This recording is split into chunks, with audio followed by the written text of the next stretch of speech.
Support for this episode is brought to you by Manscaped, who is the best in men's below-the-waist grooming. Their products are precision-engineered tools for your family jewels. Manscaped's Performance Package is the ultimate men's hygiene bundle. Join over 8 million men worldwide who trust Manscaped with this exclusive offer for you. 20% off and free worldwide shipping with code BET. That's B-E-T, BET at manscaped.com. If my math is correct, that's about 16 million balls. Inside this package, you'll find their Lawnmower 4.0 trimmer, Weed Whacker ear and nose hair trimmer, Crop Preserver ball deodorant, Crop Reviver toner, Performance boxer briefs, and a travel bag to hold all your goodies. So, get 20% off and free shipping with code BET at manscaped.com. That's 20% off with code BET at manscaped.com. Order today for free worldwide shipping and to help support me. And I thank you, Manscaped, for supporting our dream. Hello, everyone, and welcome back to American Homicide. I'm Jake, and today we are going to discuss an unsolved case from my own hometown. But first, let's go ahead and take a look at our solved case for the week. And this week, I am excited to continue to talk about a case that we discussed once on this show before. And it is one that's very near and dear to my heart. And it is the solved case now, thankfully, of the Delphi double homicides, where Richard Allen, a 50-year-old Delphi man, was arrested. He was arrested in November of 2022. It was quite the shock to everyone. I remember waking up one day and just going on Twitter and being like, "What is happening?" And it was everywhere, and it was such huge news.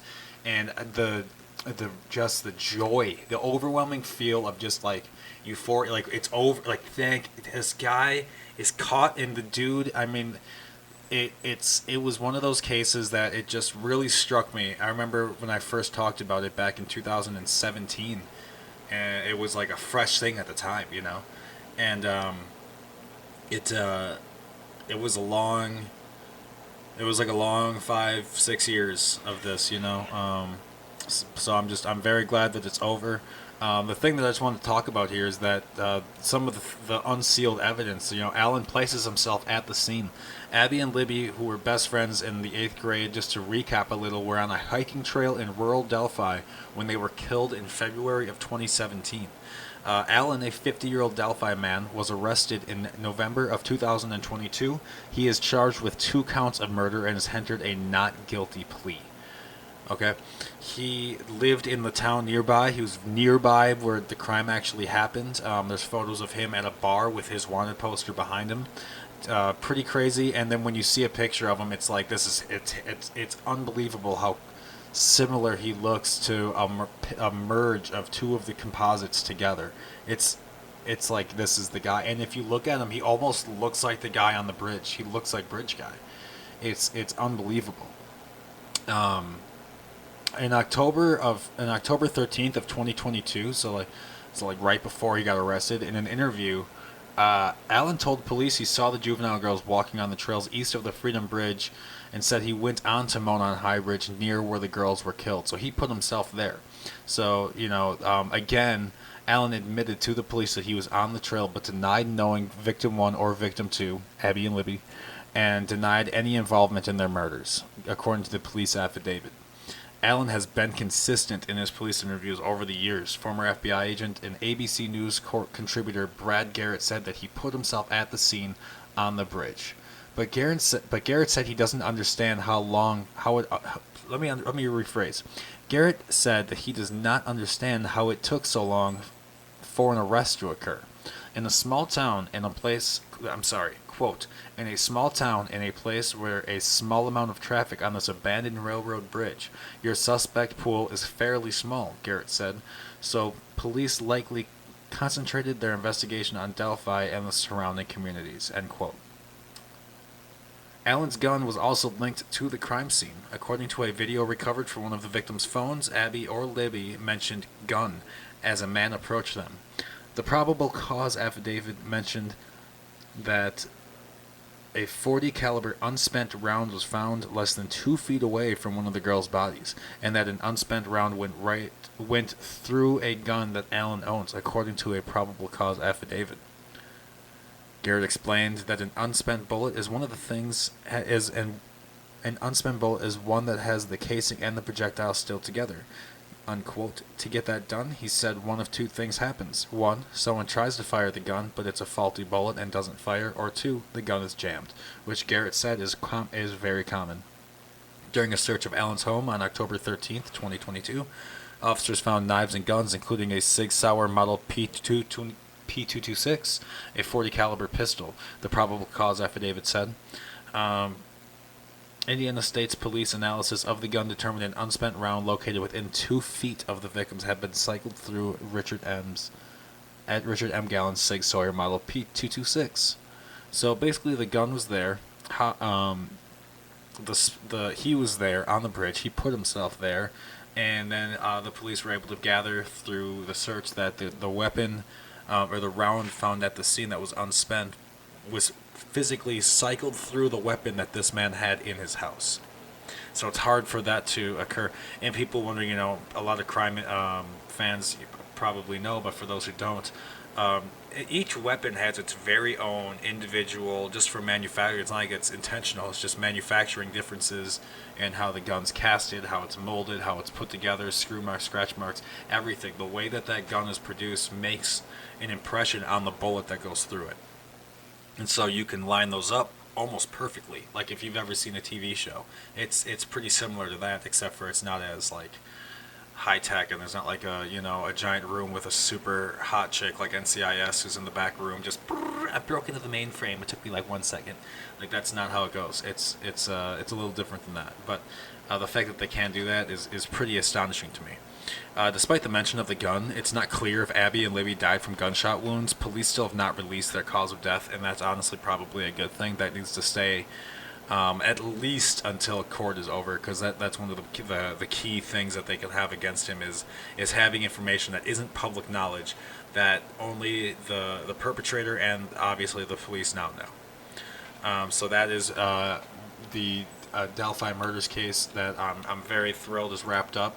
One of the most recent pieces of news that was updated last week here is that Richard Allen, since being in custody, has taken a very large turn for the worst. I'm not going to lie.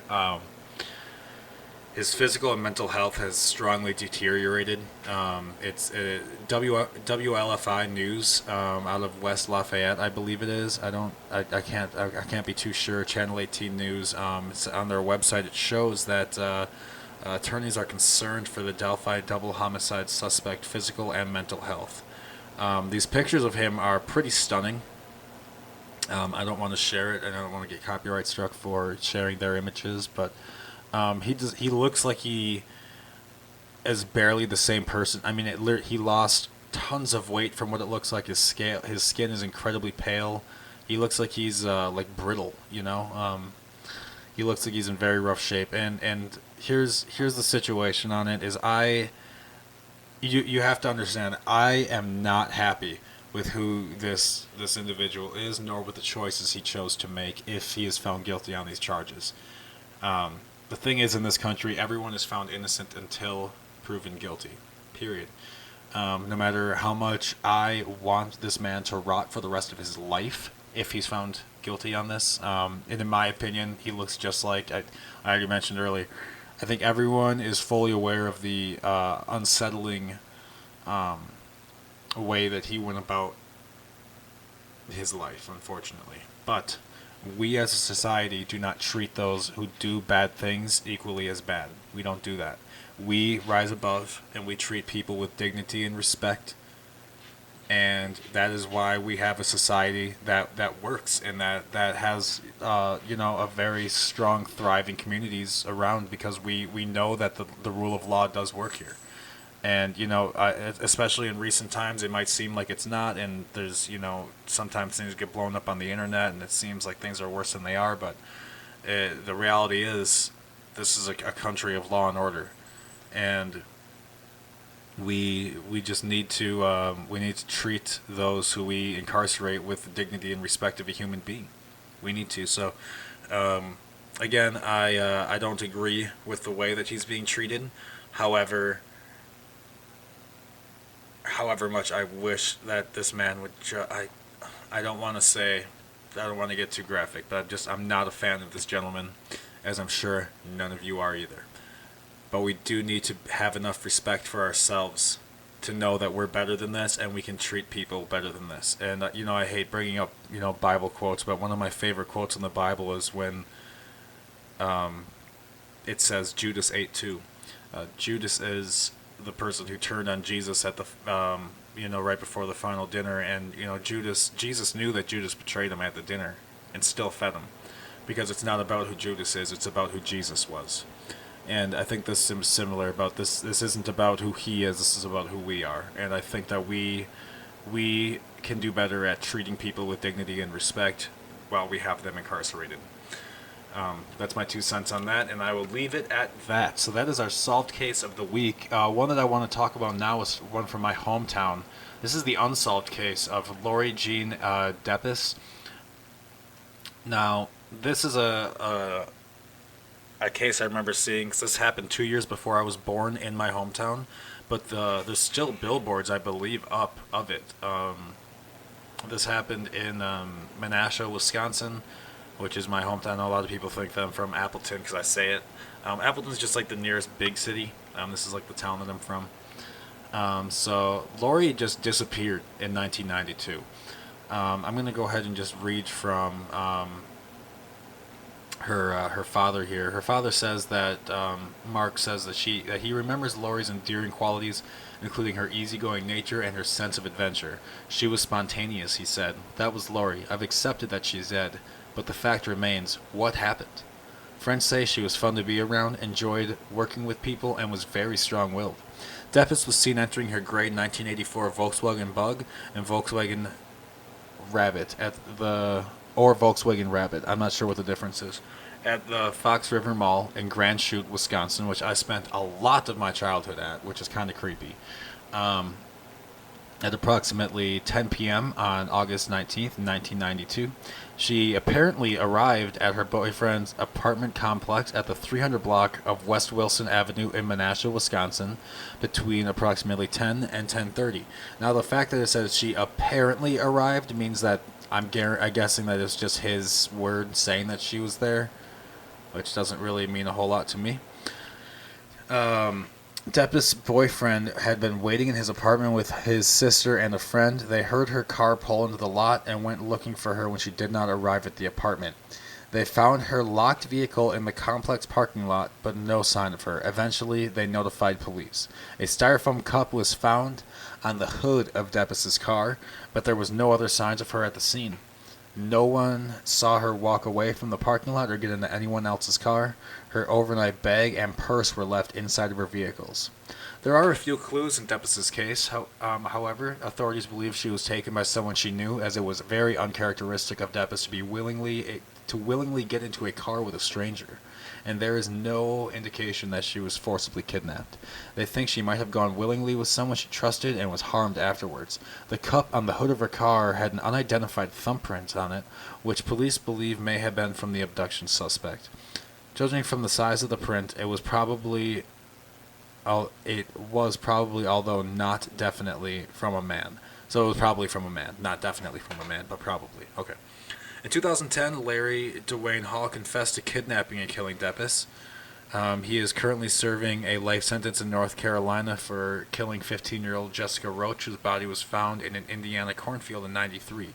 Investigators searched the area where Hall said he buried Depies' body, but they were unable to find her body or any evidence at all to substantiate his confession. They believe that his memory of the killing might have been skewed, which means that he probably killed someone that also was unsolved, and that's not great.